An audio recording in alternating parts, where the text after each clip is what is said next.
what is going on here? Well, I was just thinking, and look at these 2 fish and 5 loaves of bread that I have. Okay, what am I looking for other than I'm definitely noticing the really strong, kind of really gross smell from these fish. Well, I was just wondering, how did Jesus take on 2 fish and 5 loaves of bread and feed more than 5,000 people on a grassy hill just like this? That's a good point. Do you think every time they took a fish out of the basket, if they looked down, it was replaced with another? That would be so cool. You know, I was wondering if every time they tore off a piece of bread from the loaf, if it grew longer, kind of how I picture Pinocchio's nose growing. That's hilarious. I guess we'll just have to ask Jesus when we get to heaven. He performed so many miracles when he was on earth, and he still does in our lives to this day. They are so incredible, and I have so many questions for him on how he did it. I know, no kidding. I would love to talk to Jesus a little bit more about his miracles, but for now, can we dance and can we worship Jesus for a few minutes? For sure! With the fish? With the fish. With the fish.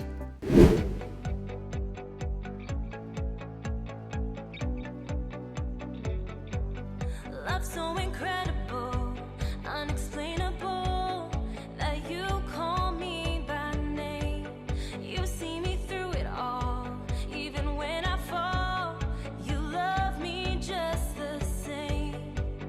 Creator of the world, you live in my heart. You know my name and you call me friend. You know my beginning and my end. You love me like I'm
Savior, and I know that you're always gonna be there. Yeah, you're always gonna be there. When I'm in danger, when I'm in trouble, when I'm surrounded, well, I know that it's you that I can count on, that I can always count on.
Jabria, are you smart? Yes! Who won the presidential election? The president is Mickey Mouse. The president is Mickey Mouse. Yes. He got more votes than everybody? Yes. Wow. Lori, are you smart? Yes! Why is Rudolph's nose red? Because he ate too much muffins. He ate too many muffins? Muffins make your nose red? Alex, are you smart? Yes. What do you put in a balloon to make it go in the air? So you put water in it, then a toy. You put water and a toy in it? Okay. Are you smart? Yes. Who's on the $1 bill? My mama. Your mama's on the $1 bill? She must be famous then. She's not famous, but she on $1 bill. She is. All right, good job.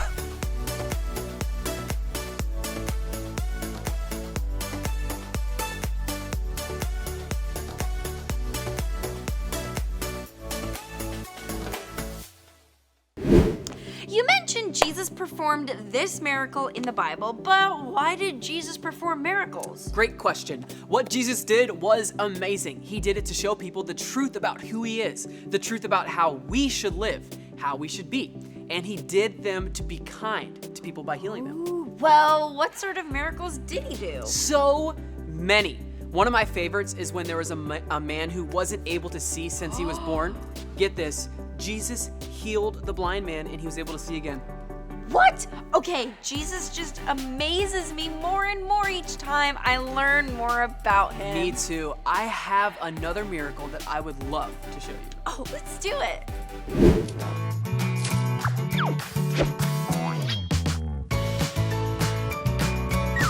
The Faithful Hall of Fame, Joshua.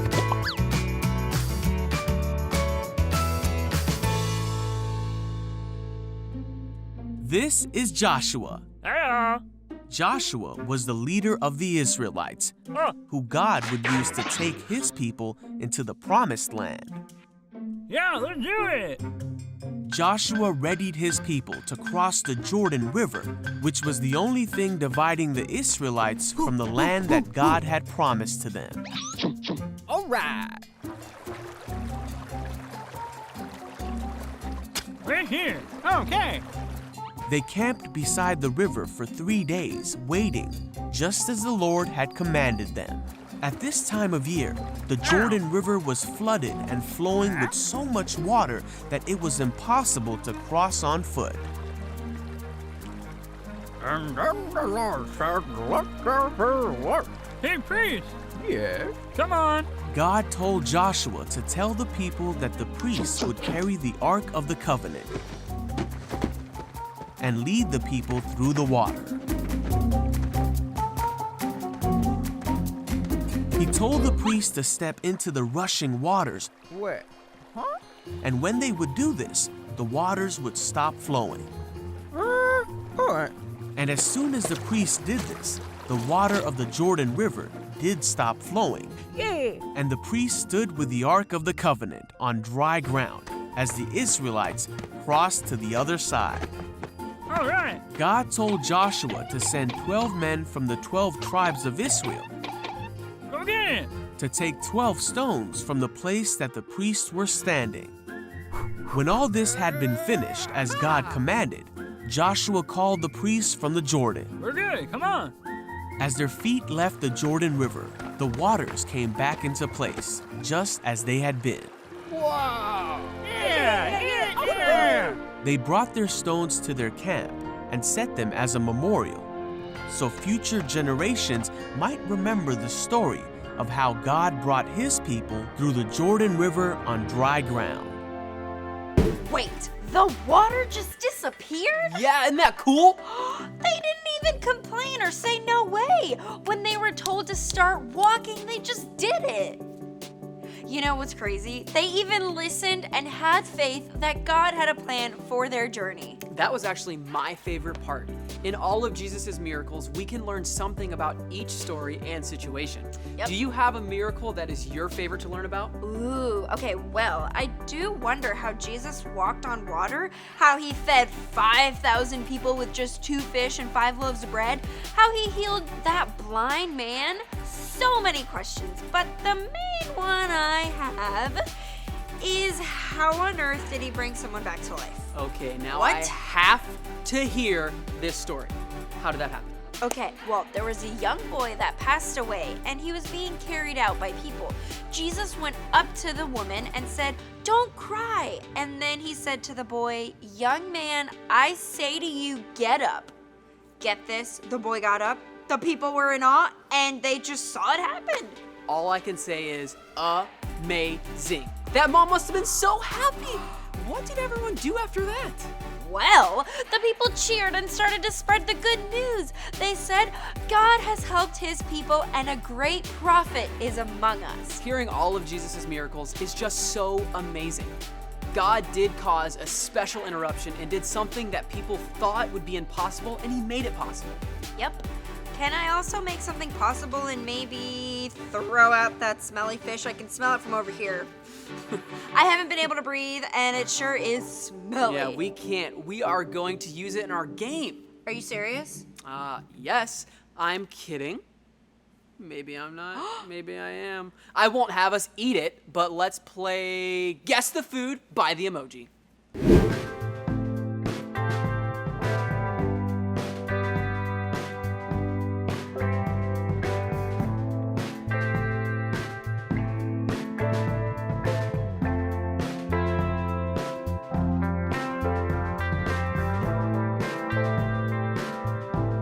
Number 9.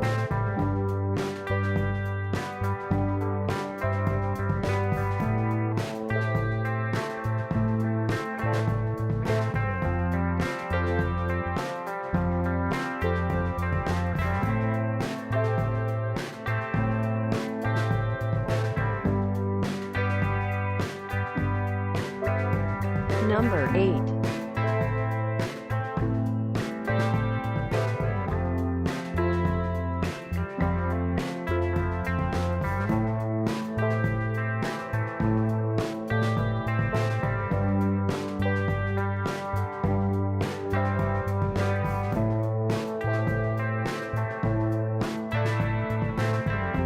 Number 7.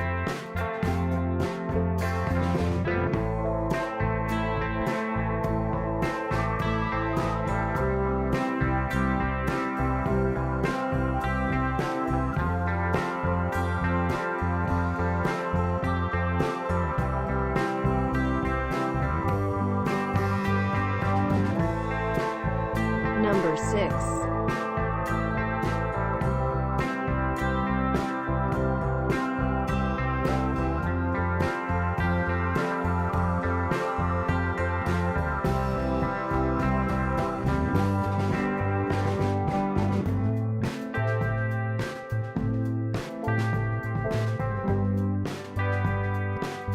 Number 5.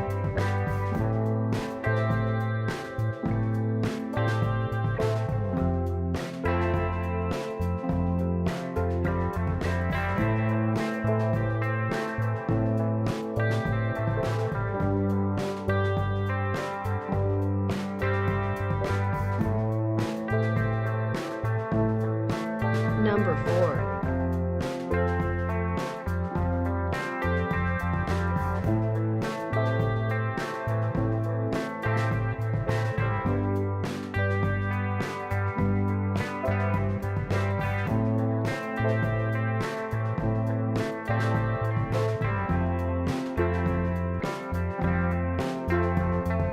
Number 3.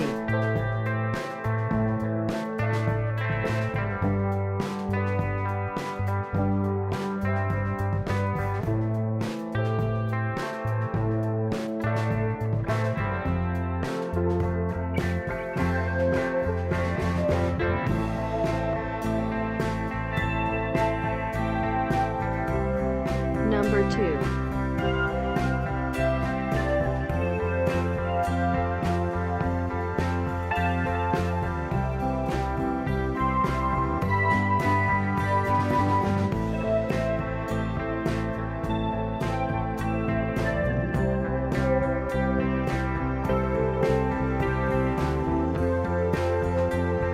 Number 1.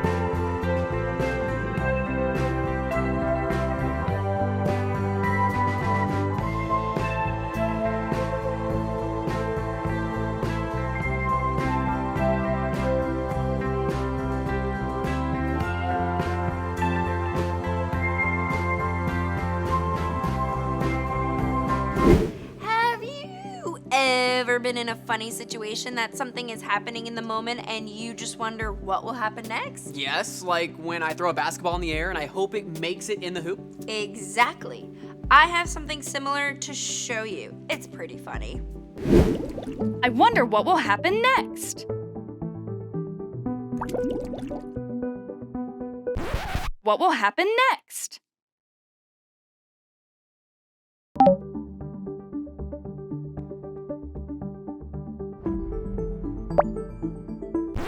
What will happen next?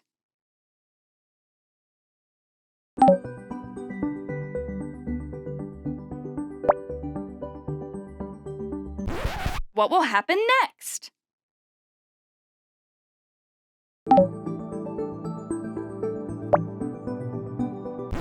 What will happen next?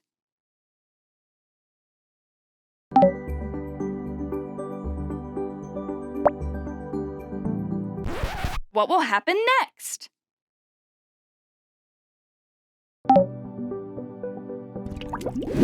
I did not see that spaghetti coming. It was so fun getting to wonder what will happen next.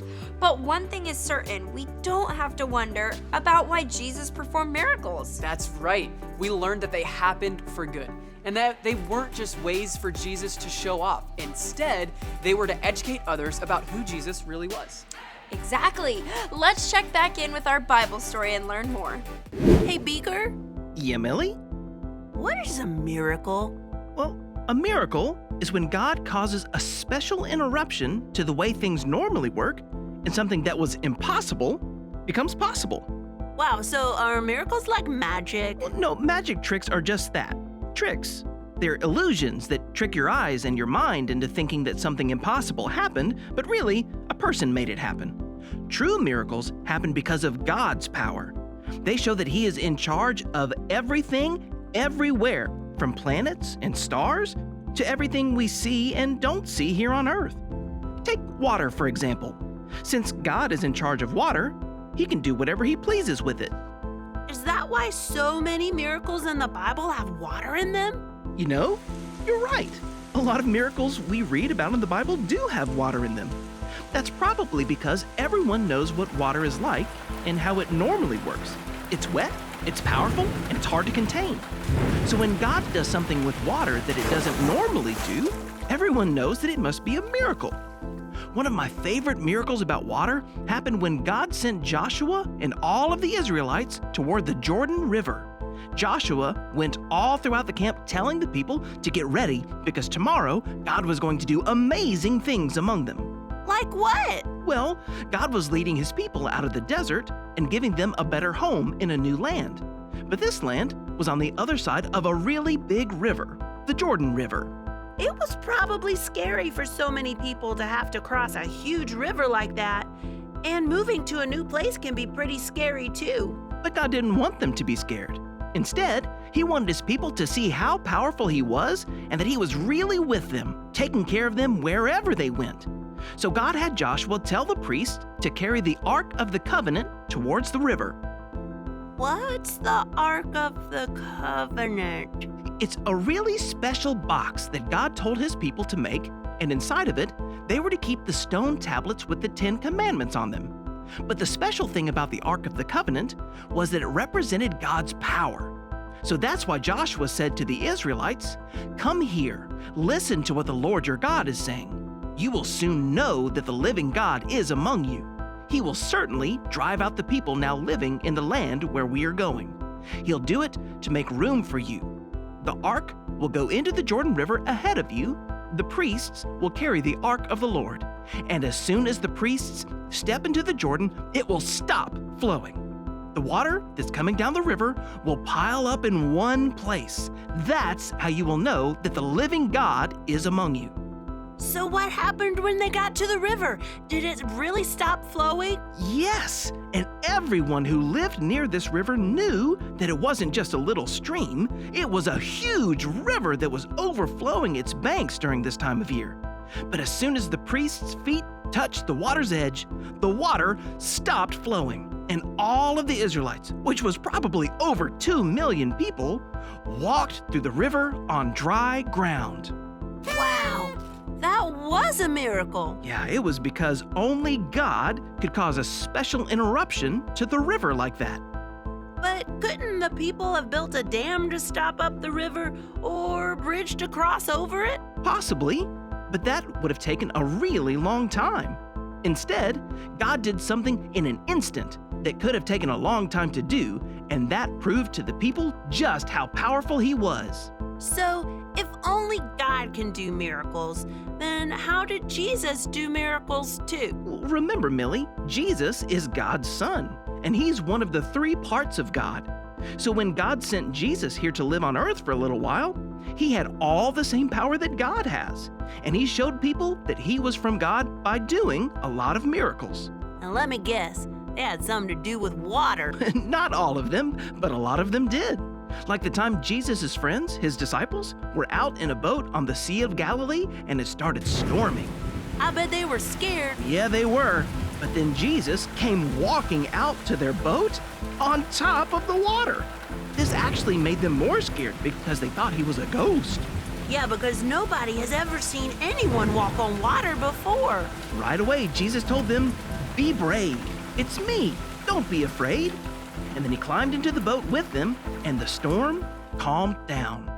How did Jesus do that? He had God's power, and only God has the power to make the impossible possible. In Joshua's story, we can learn to not be afraid, but instead to learn to lean on God. Trusting the plan he has for us. And that takes us to our takeaway for the day, KE friends. Stand up with us, KE friends, as we go into our takeaway for the day. I can wonder about miracles. That was amazing. I'd say. But this time, when we do the second part, let's look super surprised, okay? So not like this, but like this? Both. Yes. Okay, let's do it. Let's do it. I can wonder about miracles. What? That is so amazing, KE friends. Let's stay standing as we go over this week's Bible verse. Lord, Who among the gods is like you? Who is like you? You are majestic and holy. Your glory fills me with wonder. You do amazing things. Exodus 15:11. Lord, who among the gods is like you? Who is like you? You are majestic and holy. Your glory fills me with wonder. You do amazing things. Exodus 15:11. Lord, who among the gods is like you? Who is like you?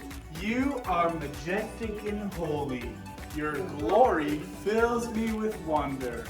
You do amazing things.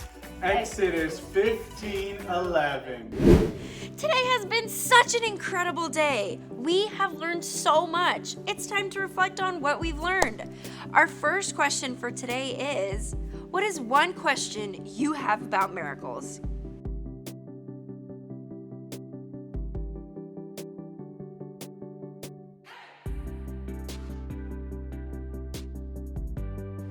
Our second question is, what did you learn about miracles in the stories we watched today?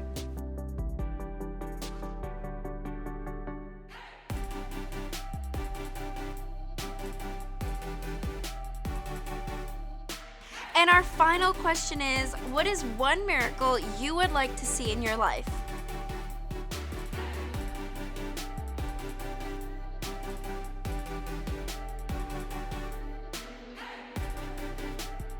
Another awesome part about our relationship with God is praying to Him. Yep, that is so true. We can talk to God about anything. Hey, Steven, you want to pray to God right now? Let's do it. God, thank you so much for today, and thank you for teaching us the lesson of you creating so many miracles. God, help us to be more like you. We want to be so faithful to you. You've worked so many miracles for us, and God, we want to lean more into you, into your understanding. We love you so much. Amen. Guess what? I have the fish. I have the bread. Hey, can you believe that God fed 5,000 people with this kind of fish? I know, he's just kind of staring at me. I know, his eyes are just staring at us. So Man. Today's been so much fun. We got to learn a lot about Jesus' miracles, and I'm still personally hung up, like we said, on these fish and loaves of bread. I know, but what are you talking about? You're hung up. Do you not like our fish? Well, you know how a loaf of bread rises when it's in the oven? Yeah. What if the bread in the basket just kept rising up and there was always enough? You take a piece and be like, wow, how did that just fill back up like that? I was personally wondering that about the fish. Like, if they kept talking about pieces of fish, would it grow into the world's longest fish? Like, was it a long fish? Or did everyone just get a little tiny fish piece? I don't know, but one thing I do know is I cannot wait to ask these questions to Jesus when we get to heaven. Until then, maybe we should try some of this food? Yep, I call the bread. You take the fish. Okay, Are you scared of him? Thank you, but I really would like you to keep the fish. But, okay. I think all of a sudden I'm not that hungry, and I bet the fish that they ate were probably cooked and a lot better than this. How about I let you have all of it? All of it? Okay, it's a feast for me.